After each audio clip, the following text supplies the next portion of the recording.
Okay, we're gonna go ahead and get started.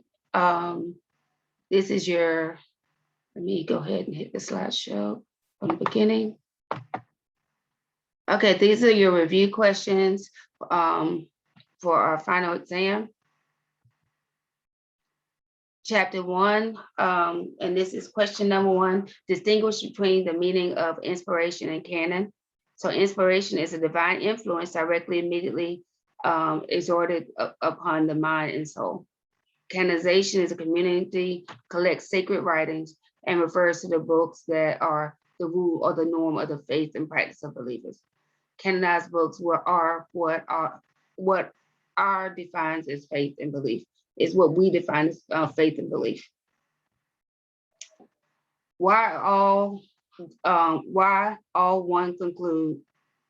must one conclude that there are 39 books and no less in the Old Testament? Because Jesus himself affirmed the 39 books in the Old Testament was the law and the prophets.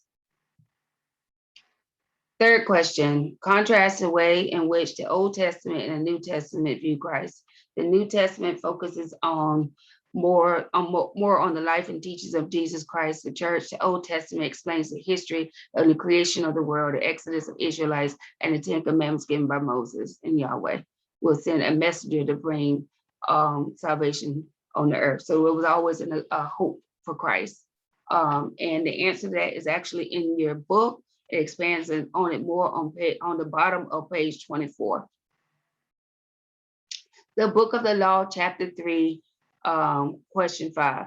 What is the primary emphasis of each of the 4 sections of the Old Testament? The law, the moral life, the history, the national life, poetry, the spiritual life, prophecy, the messianic and future life. Page 37 is the answer to this. For what reasons do we believe Moses is the author of Genesis? And it goes all through a long, drawn out little segment there, but it's page 37. I'm not going to read all of that. On what basis did Abraham, Isaac, Jacob receive the promise of God?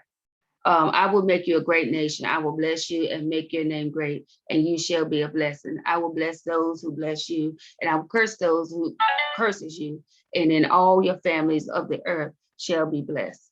And that's verses 2 and 3.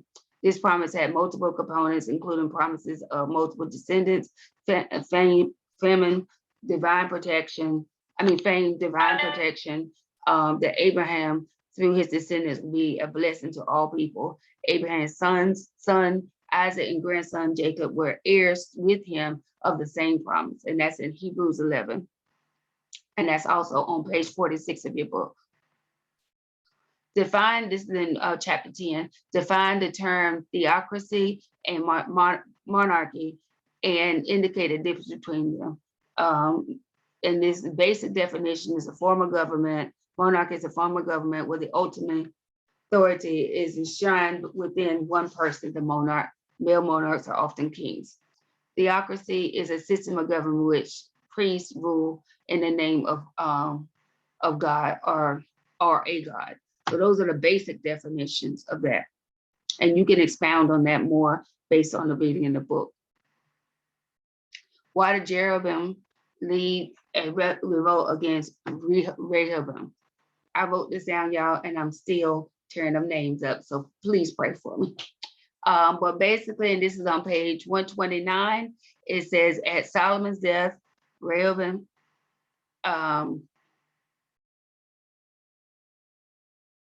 led the men against his father Solomon. And I'll correct this when we do the when I do your notes. This prompted Jeroboam, the captain of Solomon's army, to lead the northern tribes in revolt. And basically what he did was he had taxed the people and kept taxing the people, and the people revolted against him. I'll change this slide because I don't know what that's talking about. Book of Poetry, chapter 24, page 184. It's into what 3 primary time periods does a poetic literature fall? The patriarchal period, the Davidic period, and the Solomonic period. All right, so give examples of Christ's use of the Psalms in his ministry, and that's on page 196 in our book, and it is long, drawn out dissertation, but it's really good information, and that is on page 196. And it's on the bottom of it. It says Christ's use of the Psalms. The use of the Psalms, our Lord, is the most intrusive commandment. It is the most intrusive commandment. Commentation. Y'all can tell I'm tired. Oh, this great book. The following summary indicates that influential Psalms were in the life of Christ, and that's at the bottom. And it says during his childhood, in the Sermon on the Mount, in the teaching the multitudes, he cited Psalms. The cleansing of the temple, he quoted from Psalms. In his reply to the priest, Jesus cited Psalms. And weeping over Jerusalem, Jesus borrowed language from Psalms. And it goes on to another 5 or 6 more things. So that definitely is a good question for you to answer in a long one. Book of prophecy. What is the basic or root meaning of the word prophecy? This is philosophy. It's a combination of 2 Greek words, and I ain't even gonna try to say them because, you know, right now seems like I'm chopping up words.